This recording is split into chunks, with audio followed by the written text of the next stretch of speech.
now listening to the Arsenal Therapy Podcast. Hello and welcome back to the Arsenal Therapy Podcast. Today we're going to have a look at Arsenal's attack, Arsenal's build-up, and why we look suddenly a lot more effective. I've already done a video on Zubimendi, really focusing on him and diving a lot into him, so I promise I won't go too heavily on him today.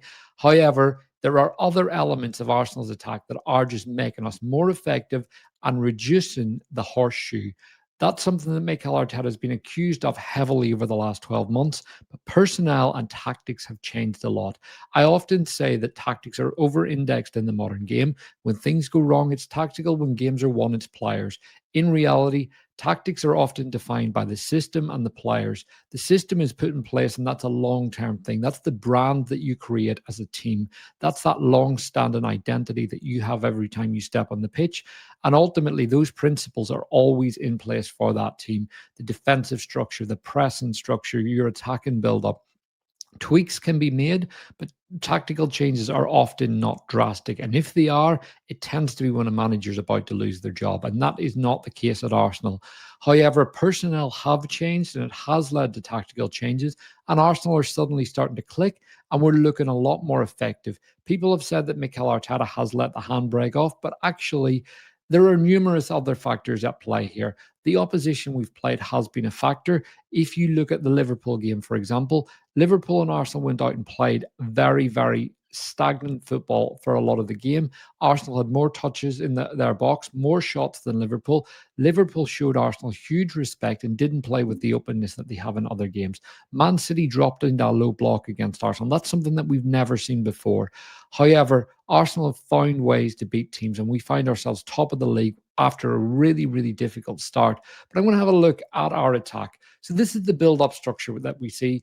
This is what we saw against West Ham at the weekend. And what you can see is West Ham falling further and further back. Just this is a still here, 33 minutes into the game. You can see Arsenal with three players at the back, Jurriën Timber kind of in between that midfield and the defensive line, but he's someone that was getting up and down the pitch. And what you can quite clearly see is a double pivot being created with Calafiori and Martin Zubimendi. Across the front of the pitch, you can quite clearly see, as defined as it gets, Arsenal have five players right across the front line, with Trossard providing width, Saka on the other side, then Rice, Gyokeres, and Eze up there right in the middle of the park. Rice is playing very, very high as an advanced 8, and that's something I'm going to look into. The role of Rice, the understanding of Zubimendi, Calafiori, how Eze has fitted in, and a big, big focus on this midfield unit that we have and how that is really affecting our build-up and how it's really improving how we look with fluidity. But if you've liked my content so far, please drop a like on this video. It really helps with the algorithm. Please subscribe to the channel, and ultimately, please drop a comment. Let's have a conversation about this stuff. But first up, let's have a look at Declan Rice. He got man of the match against West Ham, and look at his heat map. So Declan Rice last season played much more as an advanced 8, kind of top of the box, winning a lot of duels, doing a lot of running, crashing the box, but ultimately he wasn't on the ball a huge amount. What we're seeing this year is Declan Rice being involved a lot more. This is his touch map against West Ham. Over 71 touches, 81 touches of the ball, sorry. You can see he's touching the ball all over the park, right down to the left back position and right up to the right wing position. He was all over the park. You can see the dot right in the top corner. That is for corners. However, Declan is picking the ball up all over the park, and that suggests freedom. That shows he's got the freedom to move. He's not restricted purely to that left-hand channel. He's being asked to move around the pitch and go where the game needs him. And a big part of that is Zubimendi. With Zubimendi coming back into the team, Arsenal now have a player that Declan Rice can play with and interchange with. They can rotate. The positional rotations that are happening between those two are incredible. And they've got the real foil for each other. When Zubimendi goes forward, Rice is able to come back. Similarly, we see the two of them going forward at times. And you look at Rice against Newcastle. This was arguably his best game for Arsenal outside the Madrid ties. He was unplayable. He had the most touches. He covered the most ground, played the most passes, and he just did everything. You look at all the metrics, Declan Rice is nearly top for all of them in this game. And you look at his touch map in the game, look at where it comes. A lot of them are coming into that advanced 8 channel, But what was interesting, throughout this game, they kept talking about Declan Rice having fewer touches in the final third. But actually, what was happening was Zubimendi was able to go more advanced. So Rice was dropping deep. He was going where the game needed him. Zubimendi was going where the game needed him. Because these two are such intelligent players and are both very good at covering ground, they are able to interchange and swap with each other in a very traditional pivot. And that's something that we haven't seen at Arsenal for a long time, because we have been used to Thomas Partey in that kind of central single pivot role where he played very much with the left back inverting. But what we're seeing now is Zubimendi going forward, and the second midfielder is provided a lot by Calafiori. So the double pivot is still coming from the inverted left back, but we are seeing the two of them pivot in the form of Rice goes forward, Zubimendi stays back. Zubimendi goes forward, Rice comes back. And that's a tried and tested formula within football that's always existed. But you look at the build up. Here's Calafiori getting the ball on the right hand side. So our left back isn't just inverting into an inverted left back. Calafiori's playing left back 1 minute, right on the touchline. Then he's popping into midfield in the inverted left back position. Next minute, he's getting it in the right central midfield position. Next minute, he's in the right wing, left wing, into zone 14, sitting as a 10. Calafiori is a player that goes again where the game needs him. And when you've got players of this technical quality and fluidity across the pitch, it's really helping Arsenal move the ball across the pitch. And his touch map really backs that up. Calafiori is a player that touches the ball all over the park. Right down the wing, he's very comfortable. Inside the box, in the center of the pitch, he's someone that just keeps gliding up the pitch. And that's something that we see so often. And if you look at this moment against West Ham, the build-up starts with Raya, ball comes up, and it's Calafiori that gets it first, pops it back in. Next minute, he's got it turned out to Gabriel. He's back getting it on the left wing. Then he's popping it back into the center, and he keeps going. And Zubimendi's the player that's most involved in this move. He gets it, he plays it out. But you watch Calafiori, he keeps going, and it's Zubimendi very heavily involved. Declan Rice gets it. He's moving across the park. It's what I mean with flexibility. The players are allowed to roam. Again, Calafiori's found himself back on the left wing. Ball comes across the park this time, starts going south. Arsenal keep the ball moving. And all of this is happening with 1-2 touches. Very, very quick motion. Eze gets it out to the right wing. Saka has it. Then Saka plays it into Timber. And ultimately, this ball breaks, edge of the box. And who's popping in? It's Calafiori. Hits the post on this occasion. But you look at his movement, and this is the thing that's really striking me. In this one movement, it's shown the amount of positional movement right across the team. We've got Rice going out to the left wing, Rice popping back up in the center, Calafiori right out on the touchline, whilst also starting his move in the kind of center of the pitch, center midfield, almost coming back like a midfield six to get that ball off the goalkeeper. Next minute, he's back on the left. Next minute, he's at the edge of the box to hit a shot with his right foot. And again, Zubimendi, he's another one that's moved all over the park. Eze started this move on the left-hand side, and he's ended up on the right. This positional freedom is something that Arsenal don't often get credited with. But it's freedom within a structure. Everyone knows where they need to be to recover. And you can see Zubimendi is back in that position. If that ball breaks, he's where he should be. And because a lot of players have gone forward, Eze hasn't put himself into the box in this moment. So again, that's a big, big factor in what Arsenal do.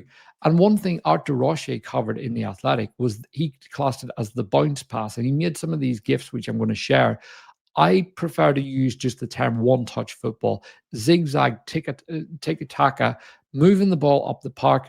And this is a prime example. This is the Forest game. You see it, ball comes, very quick movement, one touch, give and go.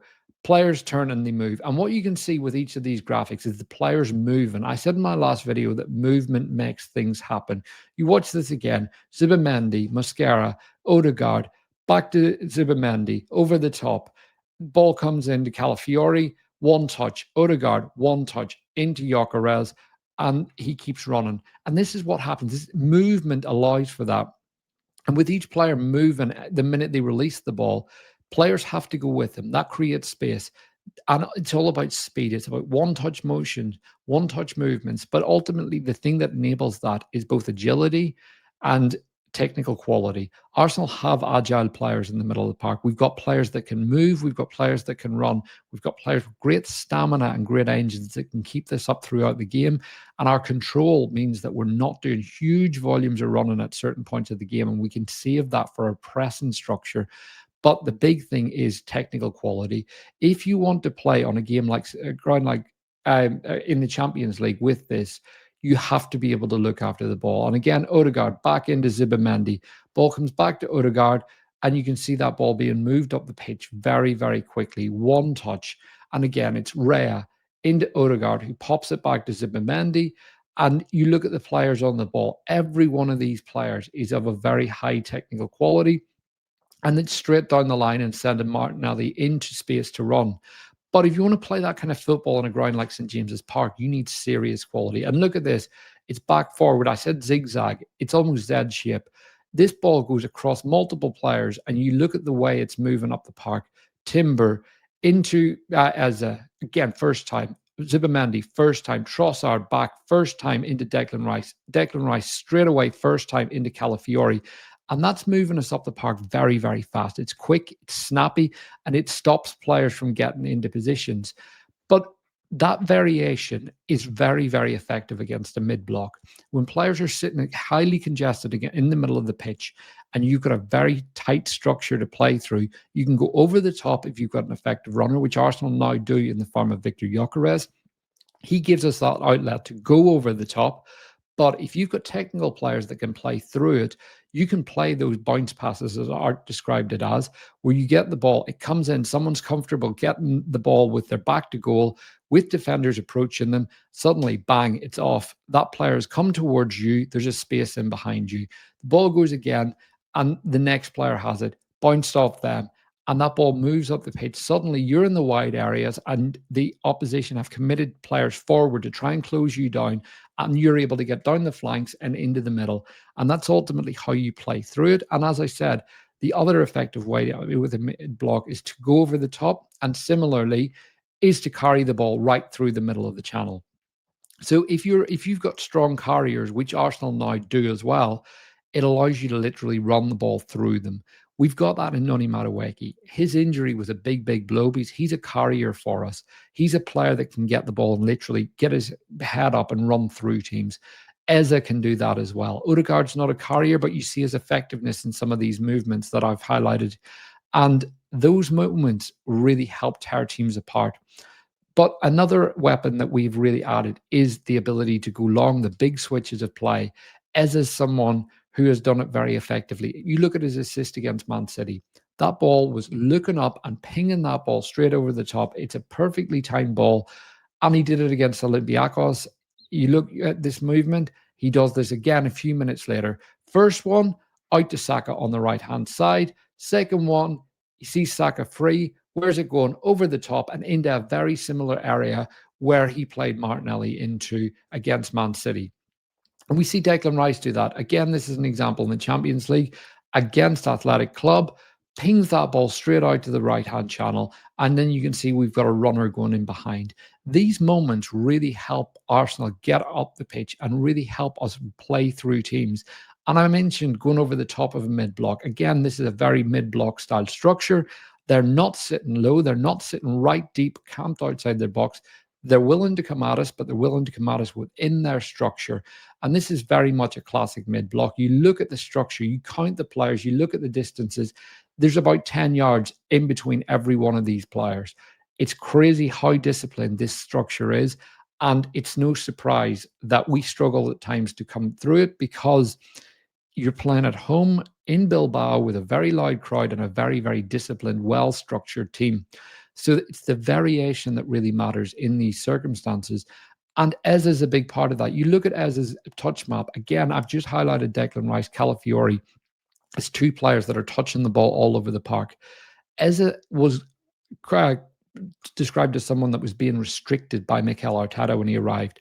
Does this touch map scream restriction? No, it tells you that the player is allowed to move all over the park, get around, punish teams in areas where he wants to, and get on the ball. But one of the big things with Eze is where he ends up as opposed to where he starts. A lot of his actions at Crystal Palace came with him playing on the left-hand side and coming infield, where his final action was coming central, and those central actions were really punishing teams. But whenever he's playing at Arsenal, what we're seeing is Eze starting more central, and a big part of that's Odegaard's injury, but we're seeing his effectiveness in those areas. And with Trossard in the team as well, we've got a player who can really link up well with him. A prime example of this is you look at his shot against Newcastle, you look at the build-up here. Zubimendi initially gets the ball comes into Timber, and you can see Eze very much in the center of the pitch. You can see Trossard just slightly ahead of him, and it's Timber looking for the ball. Trossard takes off. He's attacking the box, but he's attacking in a central area. When Timber puts that cross in, Eze is kind of walking towards it. He's reading the flight of the play, and he's attacking the edge of the box. And when it comes to him, he's very, very alive. The minute that ball comes, he's very close to all his teammates, but he's preparing for the second ball, that drop ball that may break and win that second ball. On this occasion, he gets at the edge of the box, and Nick Pope makes an absolutely fantastic save. But what's interesting, and the reason I'm highlighting this, is we had a very similar moment in the game against West Ham. The ball came down the right-hand side. Victor Gyokeres kind of challenges for the ball, doesn't quite get to it. It breaks loose, but next minute the ball's at Eze's feet, and he puts it over the bar. These moments keep happening. That repetition, those trends that you see within a team show that teams have these abilities to hurt other teams. And that's where Arsenal are at right now. Arsenal have the ability to hurt teams in almost any way. We can play through the middle, we can go over the top, and we can really go at teams and do things that others can't. And again, with Eze, you look at this position. I mentioned him central, but he can also play this. In this game, he started on the left wing, and Mikel Arteta was heavily accused of using him as a touchline winger. You can see situations like this, the positional interchanges, and this is where freedom within a structure comes. This is Eze moving into that central role and really kind of pinpointing himself as a left eight. So these moments, these kind of rotations within structures, they become very, very difficult to pick up, especially when you've got Declan Rice going forward. Next minute, Zubimendi's back. Then you've got Zubimendi ghosting into that right eight position, and Declan Rice coming in behind him to cover. And you look at the penalty, or the Declan Rice goal on Saturday. That came from Zubimendi getting the ball. He plays it out to Saka. He keeps his run going, and he is kind of in that right eight position, plays his pass first time, and it goes into Eze, who shoots. And again, that's Eze making that run in behind. That's Zubimendi coming forward, and that's Declan Rice also going forward. So at that point, we have our three midfielders all attacking that box area. So when we keep being criticized for taking the handbrake off, we have to look at what the opposition are doing. The opposition are doing everything to drop back and back and back to stop Arsenal doing this. But we now have the solutions, and it's these interchanges, these rotations, and these technical quality profiles that are allowing us to do it.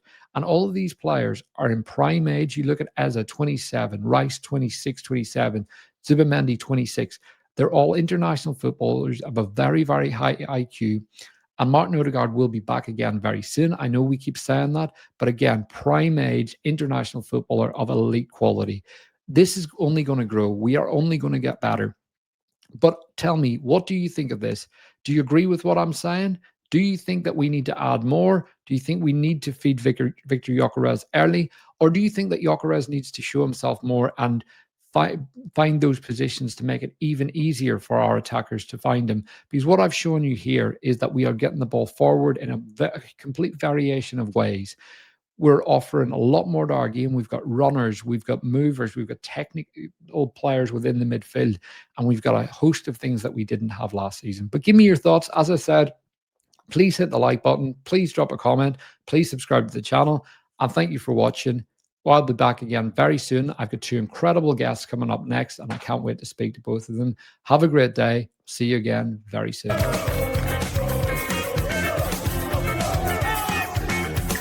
You're now listening to the Arsenal Therapy Podcast.